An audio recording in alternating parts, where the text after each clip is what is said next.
I didn't say a word when Margaret Steinberg, our HOA president, stood there screaming about unauthorized vehicles and community standards while my Jeep sat impounded in her driveway like some kind of trophy. I just pulled out the federal asset forfeiture notice and the D Task Force assignment papers and set them quietly on her kitchen table. The color drained from her face so fast I thought she might need medical attention. Her husband Dave stopped mid-sentence about property values and picked up the documents with shaking hands. When he read the part about interfering with federal law enforcement operations and the potential criminal charges, he actually whispered, "Oh my God," under his breath. That's when I finally spoke up and said, very calmly, "You might want to call. You're a lawyer now." The irony is, I never wanted any of this drama in the first place. I'd moved to Willowbrook Estates about 8 months earlier, looking for exactly the opposite of what I got.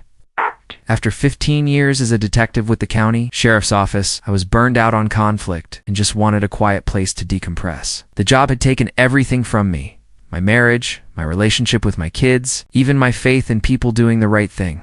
I'd seen too much corruption, too many powerful people getting away with things that would destroy regular folks. So when I took early retirement at 45, all I wanted was peace. Small house where I could work on motorcycles in the garage. Maybe do some private security consulting on the side to pay the bills. Willowbrook seemed perfect for that kind of life. A modest subdivision of ranch houses built in the 70s. Big lots with mature trees. The kind of place where neighbors minded their own business and kept their lawns reasonably neat without obsessing over it. My house came with a 2-car garage and a decent-sized driveway, which was perfect because I'd always been a car guy. Growing up poor, I'd learned to fix everything myself. And over the years, I'd collected a few vehicles that most people would call projects, but I considered therapy. There was my daily driver, a sensible Honda that never broke down. But also, my pride and joy, a 1987 Jeep Wrangler that I'd been restoring piece by piece for the better part of a decade. It wasn't pretty to look at from the outside, with primer spots and some rust around the wheel wells, but mechanically it was perfect. More importantly, it represented something to me. All those Saturday mornings I'd spent with my father in his garage before he died, learning that you could fix almost anything if you had patience and the right tools. The Jeep sat in my driveway. Most days, because I was usually working on something under the hood or underneath the chassis, it wasn't hurting anyone. And honestly, most of my neighbors seemed to appreciate having a cop living on the street, even a retired one.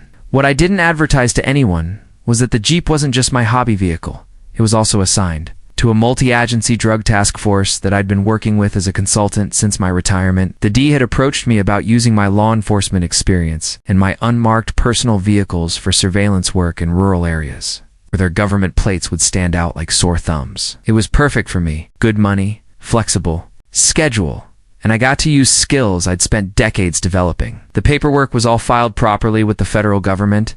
The vehicle was registered as a law enforcement asset, and I had all the proper insurance and bonding. But from the outside, it just looked like a beat-up old Jeep that a middle-aged guy was slowly fixing up in his driveway, which was exactly the point.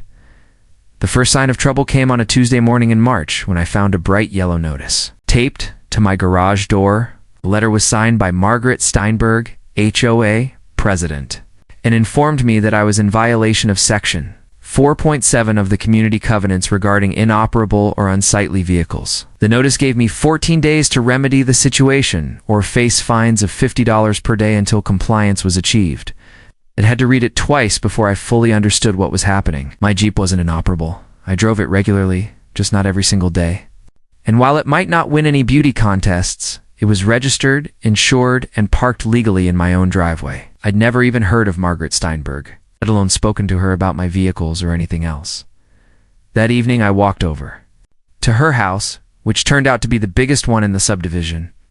A sprawling colonial with a perfectly manicured lawn and a circular driveway filled with luxury cars. Margaret answered the door like she'd been expecting me, a thin woman in her 60s with the kind of silver hair that costs more to maintain than most people make in a week. I introduced myself politely and asked about the notice, assuming there had been some kind of misunderstanding. So maybe someone had complained about a different vehicle, or perhaps there was confusion about which house was mine. I explained that I was a retired police officer. The Jeep was fully functional and legally parked, and that I'd be happy to show her the registration and insurance. She had concerns. Margaret's response was like nothing I'd ever experienced, as a cop or as a civilian. She didn't invite me in, or even step outside to have a proper conversation. Instead, she stood in her doorway and informed me, in the most condescending tone imaginable, that she'd been HOA president for 12 years and knew exactly what was and wasn't acceptable in her neighborhood.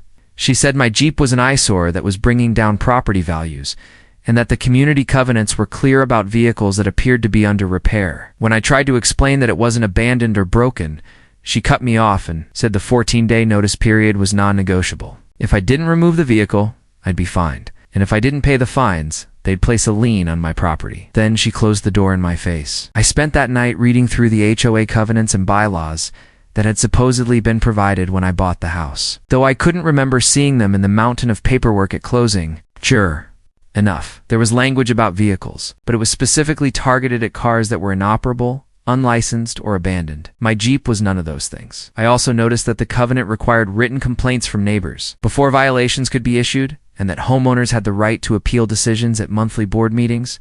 The next morning, I sent Margaret a polite email explaining my interpretation of the rules and requesting information about which neighbor had complained and when the next board meeting was scheduled. Her response came 2 days later. It wasn't what I expected from someone who claimed to know the rules so well. She told me that board meetings were only for homeowners in good standing, and that my vehicle violation disqualified me from participation. She also said that complaint information was confidential and none of my business. The tone was dismissive and final, like she was talking to a child who'd asked too many questions. But what really caught my attention was the last line of her email. The vehicle will be removed one way or another. Mr. Patterson, it's up to you whether you want to make this easy or difficult. It's when I stopped trying to be diplomatic and started treating this like the investigation it had become. 20 years of police work had taught me that bullies usually have something to hide. And Margaret's refusal to follow her own organization's procedures was a red flag bigger than a football field. I started by pulling the original HOA documents from the county recorder's office, then requested copies of all board meeting minutes for the past 2 years under state sunshine laws. What I found was fascinating. Margaret had been making unilateral decisions for months without proper board votes, collecting fines that weren't being deposited into the community account. Property. She was running the place like her personal fiefdom. Apparently no one had ever bothered to challenge her. But I also discovered something else that made my blood run cold. Margaret had been targeting specific homeowners always. People who were single, elderly, or new to the neighborhood. People who didn't have the time, money, or knowledge to fight back effectively. She'd forced one elderly man to remove a vegetable garden that was supposedly unsightly, then had her landscaping company install decorative plants in the same spot and build the work to the HOA. She'd fined a single mother $2,000 for having an unauthorized swing set in her backyard, then offered to waive the fines if the woman agreed to use Margaret's son's construction company for a deck renovation. It was a pattern of petty extortion, and I was apparently her latest target. The 14-day deadline came and went, and right on schedule, I found another notice taped to my door. This one informed me that I was being fined $50 per day starting immediately, and that I had 30 days to pay the accumulated fines or face legal action. I ignored it. 3 days later, I woke up to find a bright orange sticker on my Jeep's windshield, declaring it an abandoned vehicle subject to immediate removal. That was a mistake on Margaret's part, because abandoned vehicle laws in our state are very specific, and my Jeep didn't meet any of the criteria. It was registered, it was parked on private property, and it had been moved within the past 72 hours. I photographed everything and filed a complaint with the county sheriff's office about harassment and false reporting. 2 weeks later, Margaret escalated things in a way that crossed a line I didn't think anyone could be stupid enough to cross. I came home from a surveillance job to find my driveway empty. My Jeep was gone, and there was a business card from a towing company stuck in my front door. When I called the number, they told me the vehicle had been impounded at the request of the property owner for violations of community standards. The towing fee was $200. Plus $50 per day for storage. And I'd need written authorization from Margaret Steinberg, property manager, to retrieve my vehicle. That's when I realized Margaret had made the kind of mistake that ends careers and sometimes lands people in federal prison. She'd just stolen a vehicle that was assigned to a D task force operation. A vehicle that was legally considered federal property when it was being used for law enforcement purposes.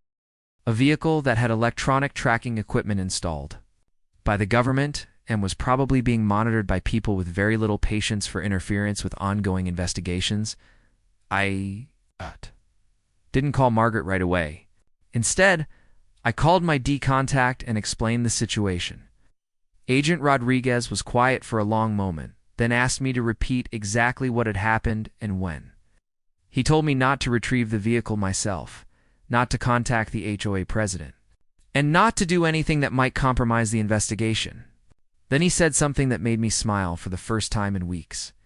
"Mr. Patterson, I think we need to have a conversation with this lady about federal obstruction charges." The next morning, Agent Rodriguez and 2 other federal agents showed up at Margaret's door with a warrant for the immediate return of federal property. They also had a few questions about her understanding of laws regarding interference with law enforcement operations. I wasn't there for that conversation, but I heard from neighbors that Margaret's screaming could be heard 3 houses away. She kept insisting that she was protecting property values and that no one had told her the vehicle was used for police work. The agents apparently were not impressed by her dedication to community standards. By the time they brought my Jeep back to my driveway, Margaret had called an emergency HOA board meeting for that evening. She'd also been in contact with the community's lawyer, who'd apparently given her some very sobering news about the legal position she'd put herself and the HOA in. Interfering with federal law enforcement operations isn't just a civil matter. It's a felony that can carry serious prison time. Stealing a vehicle that's assigned to a drug task force looks a lot like obstruction of justice to a federal prosecutor. Regardless of whether the thief knew about the assignment or not, I showed up to the emergency meeting with a folder full of documents and a tape recorder. Margaret was there with her husband Dave and 2 other board members I'd never seen before. She looked like she hadn't slept in days, and Dave kept glancing at the door like he was thinking about making a run for it. The community's lawyer, a tired-looking man in his 70s, was shuffling through papers and occasionally shaking his head. Margaret started the meeting by announcing that there had been a misunderstanding about my vehicle and that the HOA was prepared to waive all fines and apologize for any inconvenience. She said it in the tone of someone offering a generous compromise, like she was doing me a favor by not pursuing the matter further. I let her finish, then opened my folder and pulled out the federal asset forfeiture notice and the D-Task Force assignment papers, the same documents that would later turn her face white in her kitchen. I set the papers on the table and said, very quietly, that there hadn't been any misunderstanding. She had stolen federal property. She had interfered with an ongoing law enforcement investigation. She had violated multiple state and federal laws. And she had exposed the HOA to potential criminal and civil liability that could bankrupt the organization and result in personal prosecution of board members. Then I pulled out the documentation of her other activities, the unauthorized fines, the misappropriated funds, the pattern of targeting vulnerable homeowners for personal profit. The lawyer picked up the federal documents first, and I watched his face change as he read through them, set them down carefully, removed his glasses, and told Margaret that she needed to resign from the board immediately and retain her own criminal defense attorney. He also recommended that the HOA dissolve itself as soon as possible to limit the liability exposure for the remaining homeowners. Dave Steinberg hadn't said a word during any of this, but when the lawyer mentioned criminal charges, he finally spoke up and asked if Margaret could go to prison. The lawyer looked at him like he was asking whether water was wet and said that federal obstruction charges typically carried sentences of several years. Margaret tried to argue that she'd been protecting the community, that she'd been elected to maintain standards, that no one had ever told her about any federal assignment. But the lawyer cut her off and explained that ignorance wasn't a defense when it came to stealing vehicles and interfering with law enforcement. He also pointed out that her pattern of unauthorized actions as HOA president had created additional exposure for fraud and embezzlement charges. By the time he finished explaining the various ways she could be prosecuted, Margaret was crying, and Dave was making phone calls to find her a criminal defense attorney. 3 days later, Margaret Steinberg resigned as HOA president and announced that she and her husband were moving out of state to be closer to their daughter. The timing was probably coincidental, but it meant that she'd be harder for federal prosecutors to locate if they decided to pursue charges. The HOA board voted to dissolve the organization entirely rather than face the potential lawsuits and criminal liability that Margaret had created. Within a month, all the covenants and restrictions were legally voided. Homeowners were free to paint their houses whatever color they wanted, park whatever vehicles they owned in their own driveways, and generally live their lives without asking permission from self-appointed community managers. I kept working with the DE task force for another 2 years before finally retiring completely. The Jeep performed flawlessly on surveillance operations, and several times agents commented on how perfectly unremarkable it looked, parked in rural areas where drug activity was suspected. No one ever suspected that the beat-up vehicle with primer spots and rust belonged to law enforcement, which made it invaluable for certain types of operations. I eventually sold it to another retired cop who planned to restore it properly, but I made sure he understood the story of how it had once brought down an entire HOA, but nothing more than the right paperwork at the right moment. These days I live in a different neighborhood, one without any homeowners association or community covenants. My current neighbors include a mechanic who parks work trucks in his driveway, a retired teacher who grows vegetables in her front yard, and a young family with a swing set that definitely doesn't match anyone else's landscaping choices. It's exactly the kind of chaotic, individualistic place that would have given Margaret Steinberg nightmares. And every morning when I back out of my driveway, past my neighbor's collection of project motorcycles, I think about how sometimes the best revenge is just letting people face the natural consequences of their own bad decisions. Margaret thought she was protecting property values, but she ended up destroying the very organization she'd spent 12 years building, all because she couldn't resist the urge to steal a beat-up Jeep that she thought made the neighborhood look bad. The federal prosecutors ultimately decided not to pursue criminal charges, probably because Margaret had fled the state and the vehicle was returned undamaged. But the civil liability she created for the HOA was enough to bankrupt the DHO organization and void all the restrictions she'd spent years enforcing.